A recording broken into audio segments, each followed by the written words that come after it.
I love you. Have a good day. So many memories, and I've not taken the time to think about how much they mean to me. It's time for a change.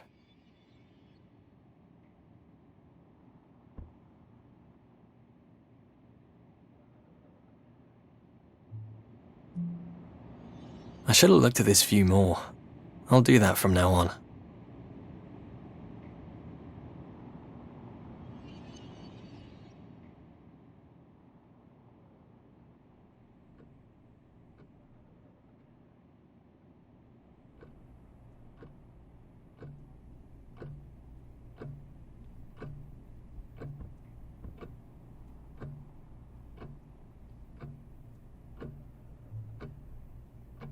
Take this elevator.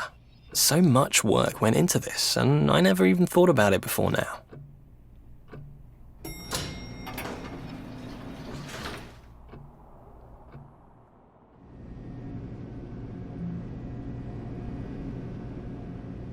Thousands of hours of people's lives were dedicated to making this box on wire.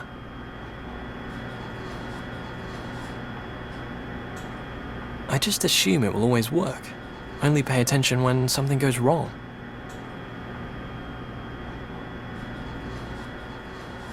Assumptions, patterns.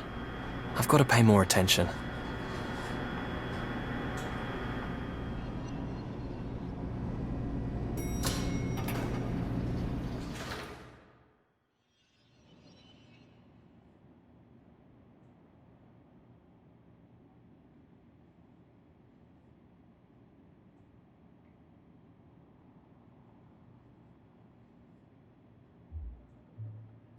I'm going to change things.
It feels like I drifted into these routines.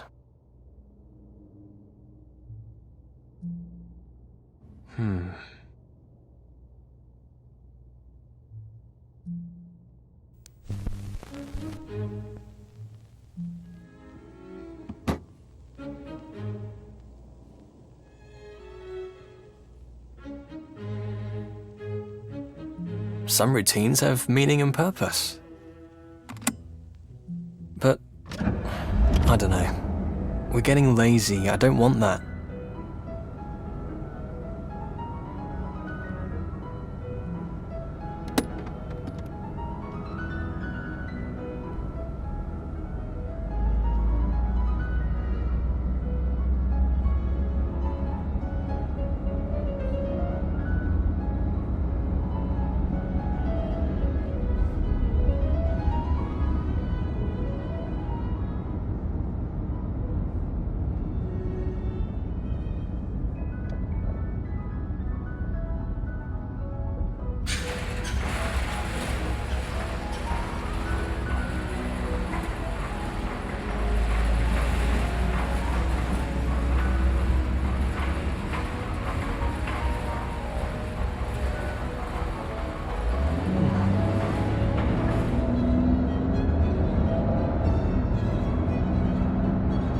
I should have paid more attention to the small stuff, not locked on to avoiding everything that matters.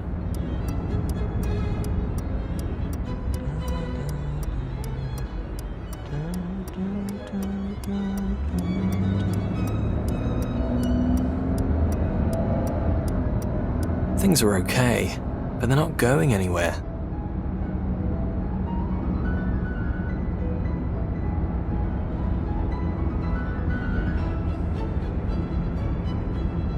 I don't want to lose him.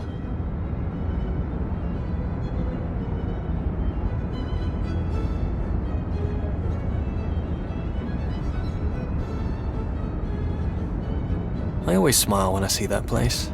Maybe we'll go there tonight.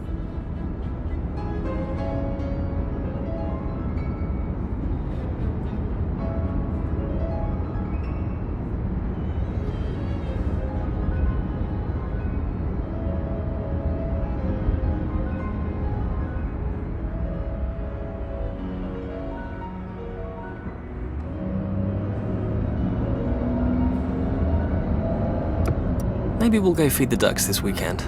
I love the way they walk.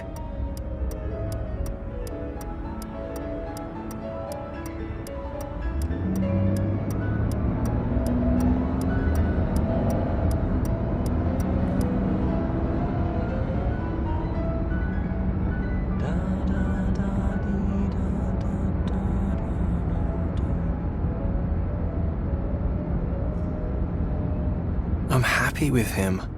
I have to be sure he knows that.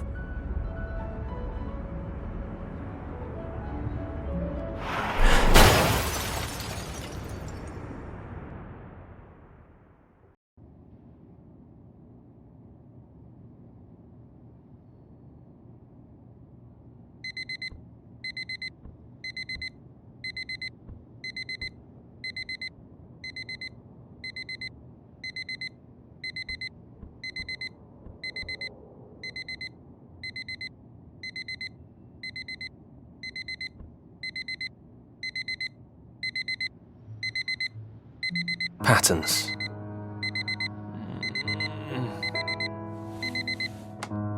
Every day the same start. Harry never wakes up from my alarm.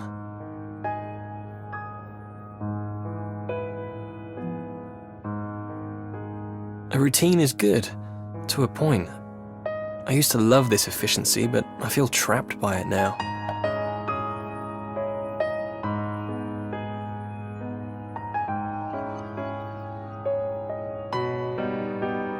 I love this painting, and I can't remember the last time I really looked at it.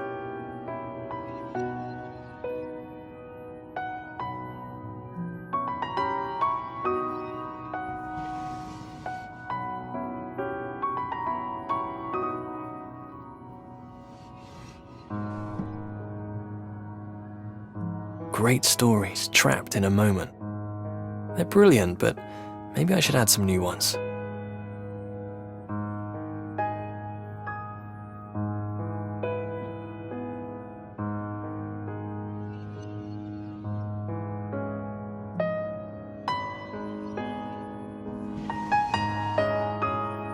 I think I'll wear this one.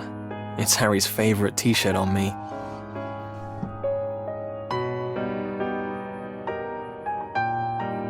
It's good to have reference points in your life, some patterns. I don't want my life with Harry to change, but it will happen if I don't take control.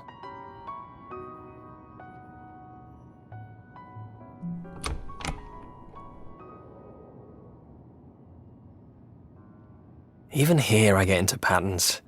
Bathroom first, then kitchen for breakfast. Maybe I should change that.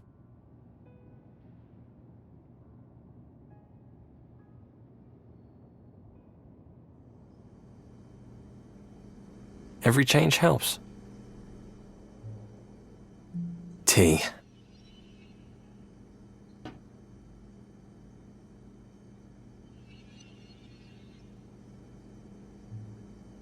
A man takes the lead, Grandma would tell me. I guess I need to step up to the line. I've got a great thing here.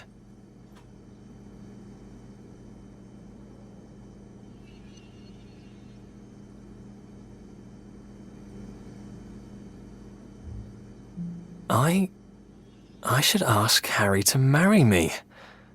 I doubt that was what she meant about taking the lead. Marriage. I'm not sure Grandma would approve. She's come a long way. It's hard to tell with her.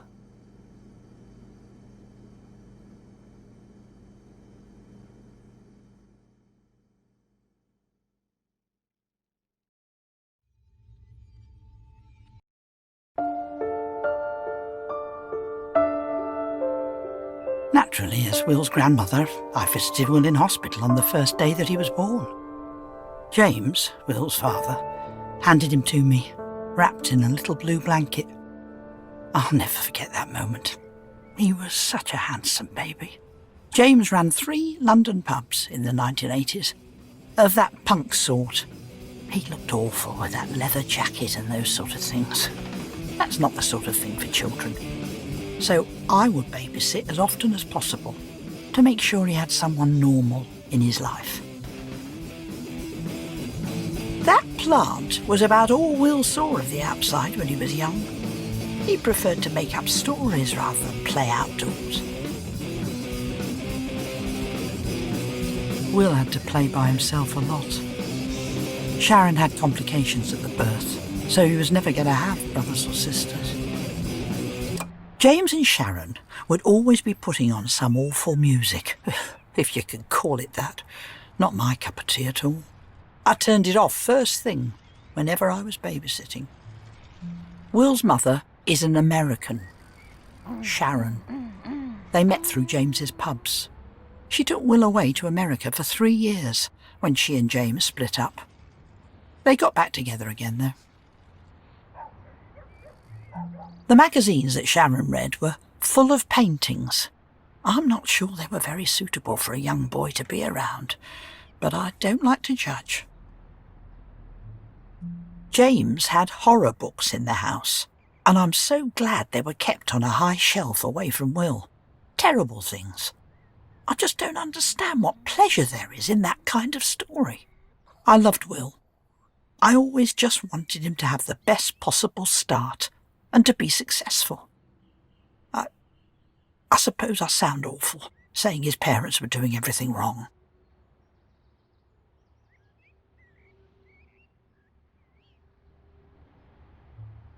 I remember an evening where Will was quieter than usual.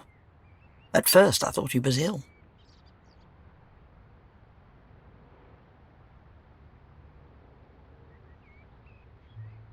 He had been in a fight at school.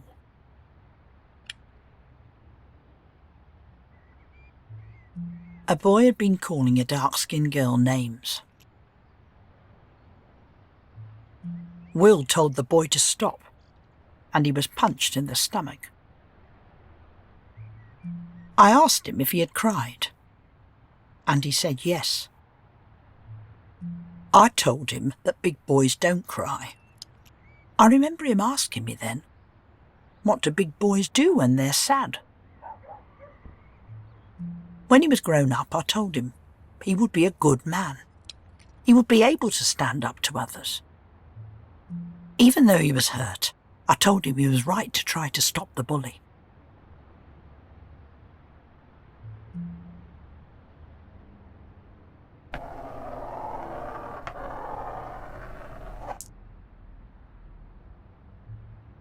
Now I think about this, he didn't seem much happier.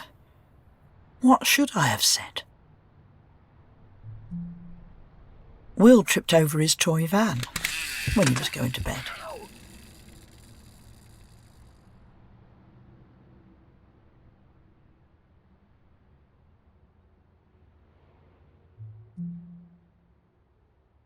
I remember carrying him.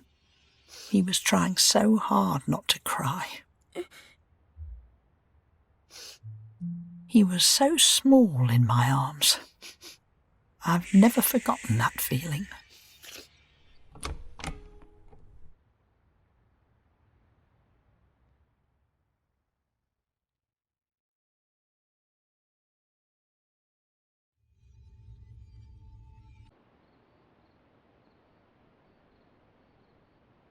It's most odd what sticks with you. A whole patchwork of memories making up our lives. I took him to bed to read him a story.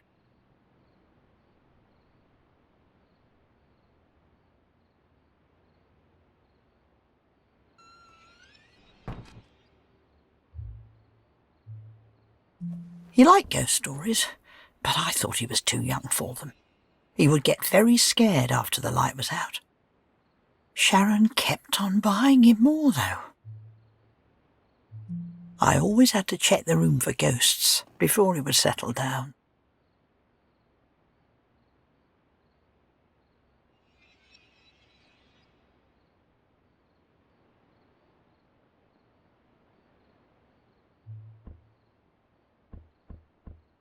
I always looked carefully to reassure him.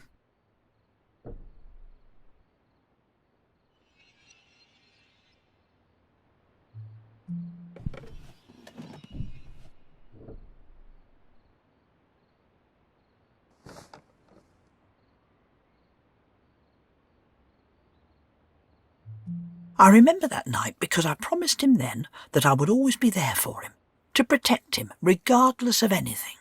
He probably thought I meant about ghosts, but I meant it for everything. It's not the kind of promise you forget.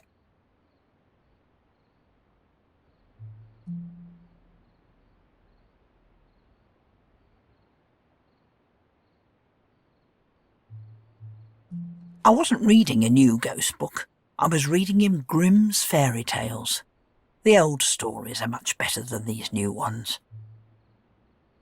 There was a short, very strange story that night, called The Ungrateful Son. I'll tell it to you, it's only short. Once upon a time, a man and his wife were eating a roast chicken for dinner. When the man saw his father, a very old man, walking along the road towards them, the man didn't want to share his chicken, so he hid it out of sight. His father came, bid them a good day, and went on his way.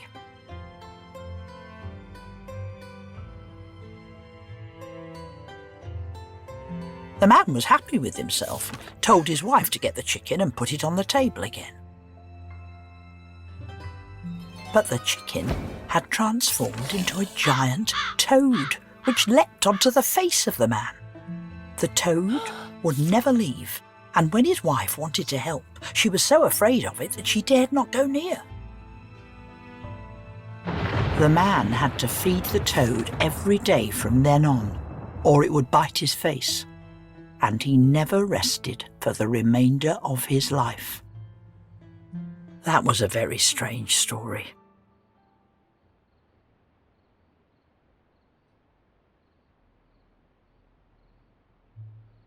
Will was asleep before I finished it, which was probably a good thing.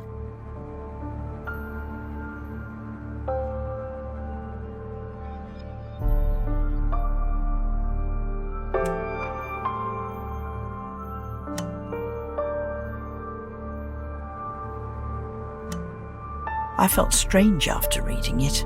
I wondered about whether I really could keep him safe. I knew I would do my best to help him find his place in the world. Any other grandmother would try to do the same. I could still see him sleeping there now, like it was only yesterday.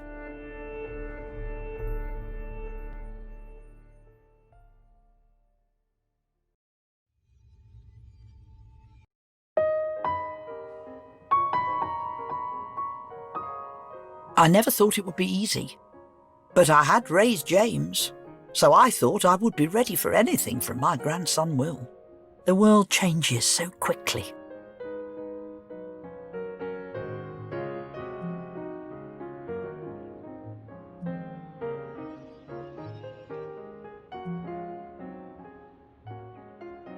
I remember the family visiting me when Will was a teenager.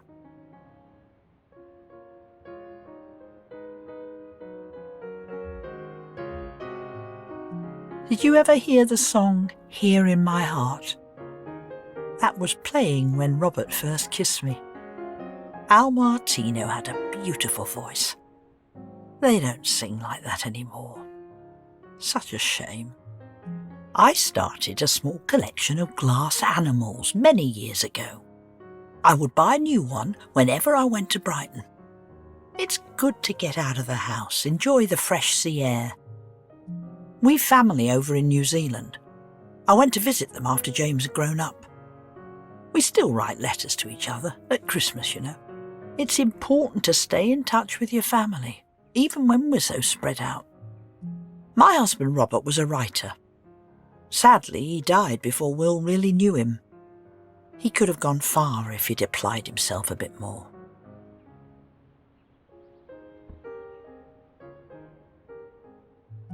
It was only a matter of time back then before Diana divorced Charles. She'd done that interview, and we all knew it was coming. Us old people still think about these things, but no one was saying much, so I started a conversation. I see that Diana is in the news again. It seems like she's never out of it these days. It's about time she stopped keeping everyone waiting. I think it's sad. She was bullied into all of this from the beginning. The rest of the conversation didn't go well. Will frustrated me so much. I told you before that Sharon is American. She didn't say anything, which was probably a blessing, really. James didn't help. He has always been so obtuse in his views. I wish I hadn't even tried. They didn't want to hear my views. I said that I was going to make some tea. No one offered to help.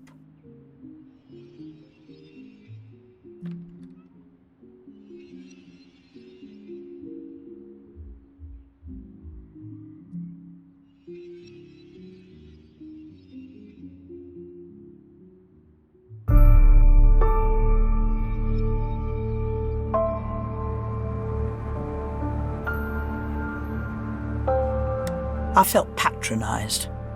I don't think they really wanted tea. I didn't really want it either, but I didn't want to stay in there. It seems like a strange thing to remember, but some things stick with you. Back then, society worked by all getting along. You kept your head down. It's easier to stand up from the crowd now, but, well, I don't think it's right. I didn't have any choice in my time, but I had a quiet life. It was good enough. I wish Will understood that you've got to fit in to get along in life. James and Sharon were both adults, but Will...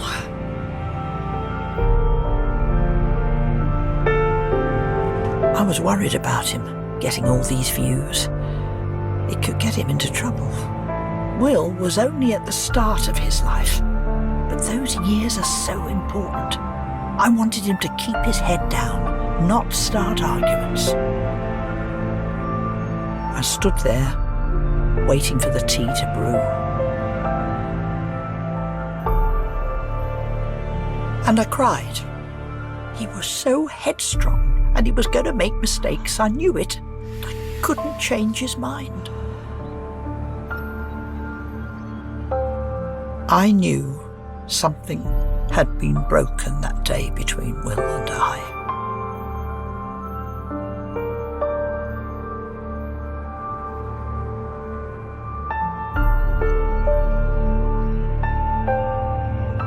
I took a deep breath and pulled myself together.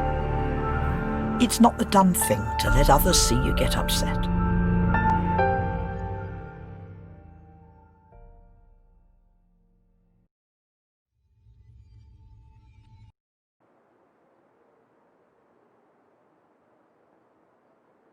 I've lived alone since a little time after Will was born. That was when Robert passed away. I missed him, of course. Yet it was tolerable until then. But then, after we disagreed, I felt so distant from them all. It was terrible. I know I'm from a different generation with different values, but I don't think they're all wrong.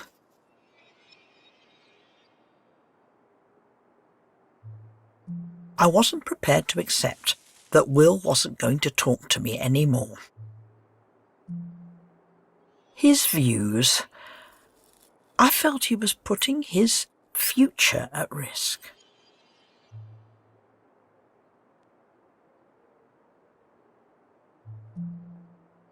Those views, liberalism and such like, I knew he would change his mind as he got older.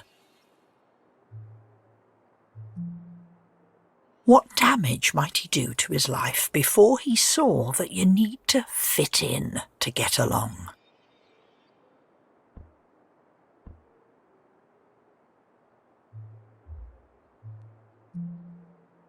I didn't know what to expect that Christmas. I just wanted us to all be close again.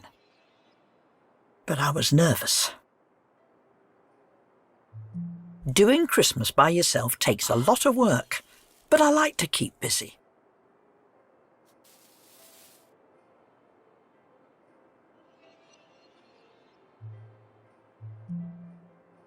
I remember a Christmas after Will had gone to university, but we were all coming back together for the holiday.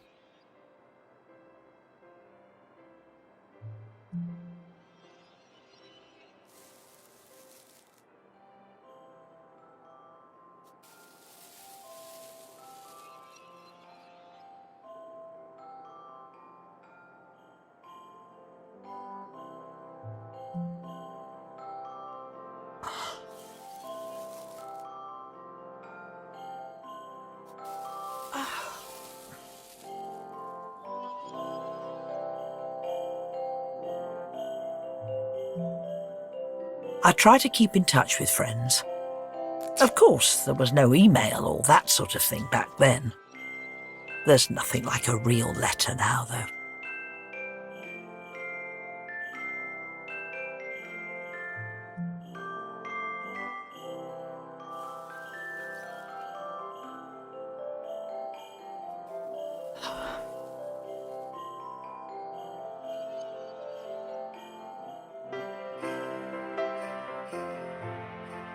Will was bringing a girlfriend, Sarah. I wanted the place to look perfect.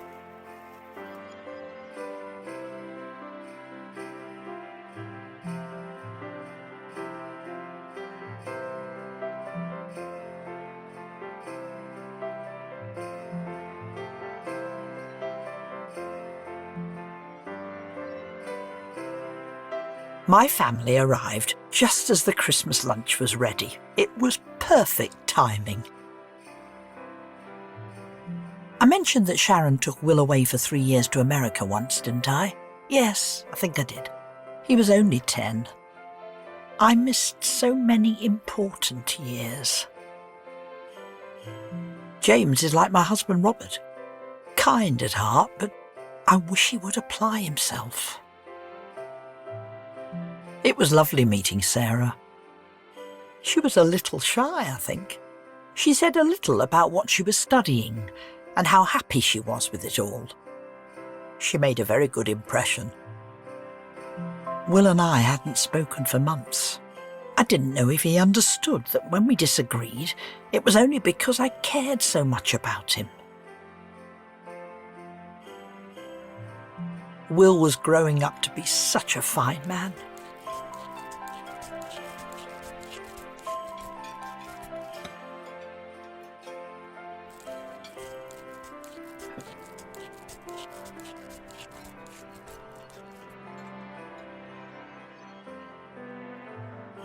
He had such fine manners. Oh, thanks.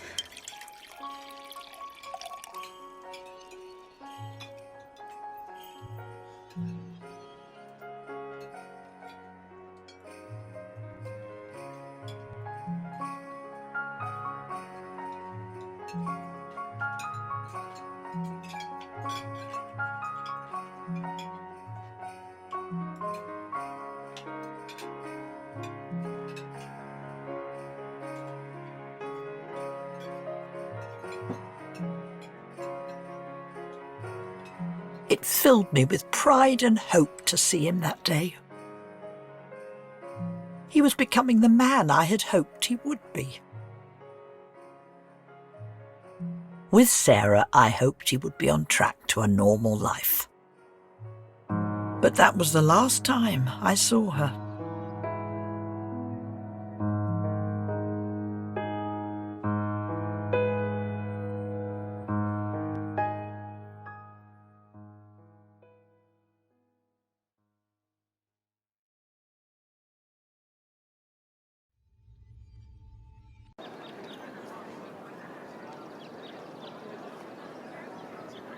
The next summer, I went to visit Will at university. Arriving on time is a common courtesy, so often overlooked, I feel. So I set off in plenty of time to drive down to see him. The university had a lovely mix of old and new buildings. After arriving early, I went to look at them. There were so many young people there, all full of life and excited about the future. Lots of beautiful girls around, and I was hoping I might spot Sarah. I never went to university. It wasn't like it is now, where it seems normal to go. It was nice to see so many people improving their lives. I saw Will before he saw me. He was a short distance away, and I couldn't make out what he was doing. Then I saw that he was holding hands with a man. And then they kissed right there, out in the open. He went and did that after everything I had tried to teach him. I knew that all those liberal views would get him in trouble.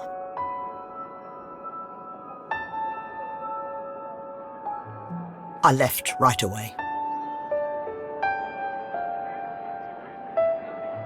What was I supposed to say to him then?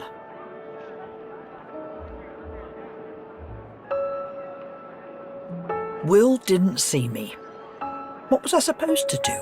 Act like everything was going to be okay for him? He was so young. He didn't see the trouble he could get into if he kept doing that sort of thing. Suddenly, the university seemed ugly, obscene. All that sense of entitlement, but no appreciation. It was full of children, running around abusing the freedom that my generation worked hard to earn for them. I could barely stay civil with anyone there. He had made me furious. He was putting himself in danger after everything I had done for him. That sort of thing. It all just feels wrong to me. Sorry, but that's just the way I feel about this.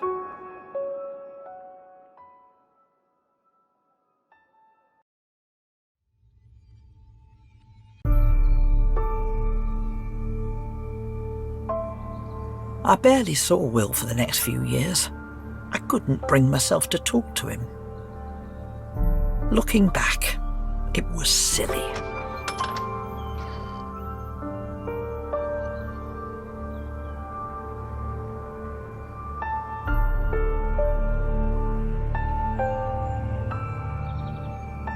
He had gone travelling after university, and I stayed at my house.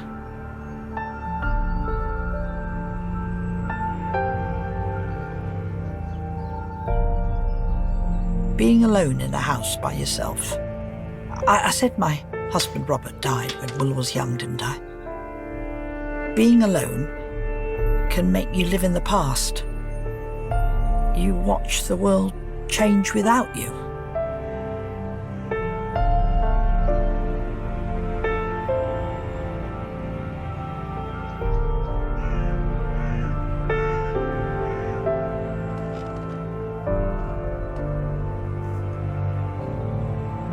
I had such hopes for Will, and all the things that he would be when he was a man. He probably never really understood how much I loved him when he was growing up. He's still that tiny, playful little boy in my head, I think.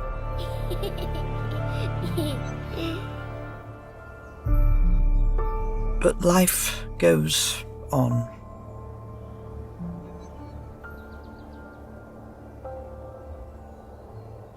I was working in the garden Things go wild if you leave them too long.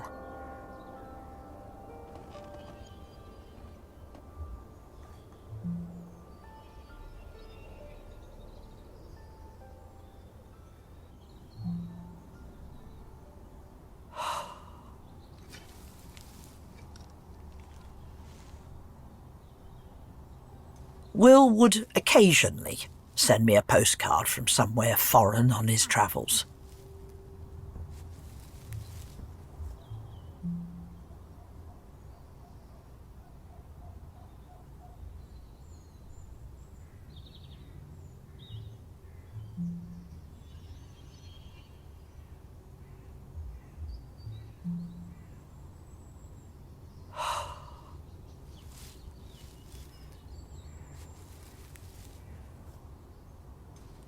He wasn't in travel journalism back then. Even though I was angry, I still worried about him.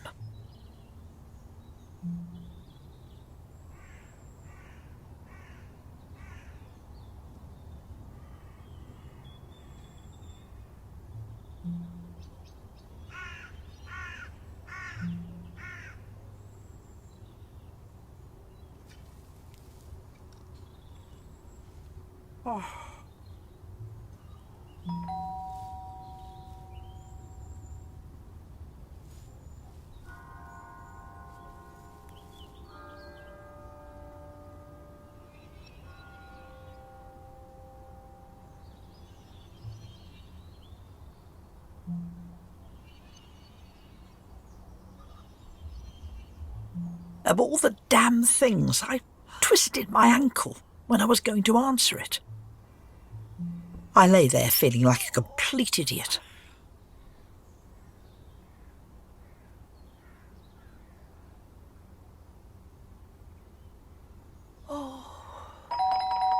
There was nothing I could do. I tried to move, but it hurt too much. I called out for help.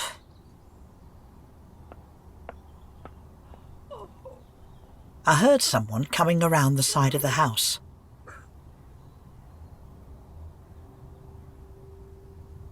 It was Will, coming to visit me. He'd come back from travelling.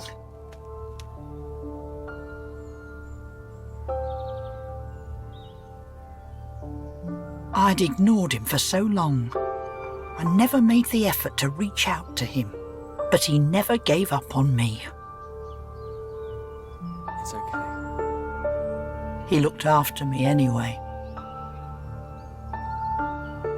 Inside the man he was, I could see for the first time the same kind boy I knew before.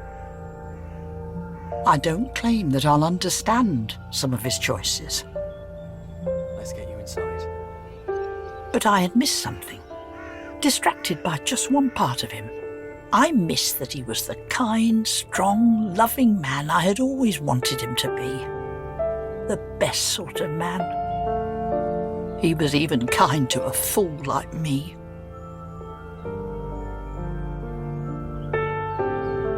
I'll never forget that.